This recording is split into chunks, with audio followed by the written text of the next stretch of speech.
Zašto neki drugi narodi mogu da imaju jednu državu za jedan narod, a Srbi ne mogu? Iz Njemačke je došao i kad sam ga pitao zašto nas stalno pritiskate, zašto stalno baš vi Njemci, zašto mi ne možemo da budemo jedinstvena država kao što ste se vi Njemci ujedinili u jednu Njemačku formirajući, odnosno ujedinjujući istočnu i zapad, zašto ne može da Republika Srpska i Srbija budu jedno ako je to jedan narod i ako taj narod to želi i ako taj narod plebiscitarno to podržava? Zašto neki drugi narodi mogu da imaju jednu državu za jedan narod, a Srbi ne mogu?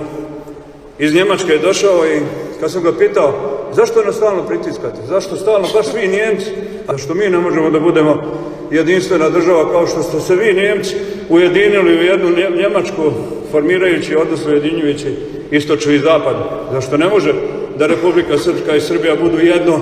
ako je to jedan narod i ako taj narod to želi i ako taj narod plebiscitarno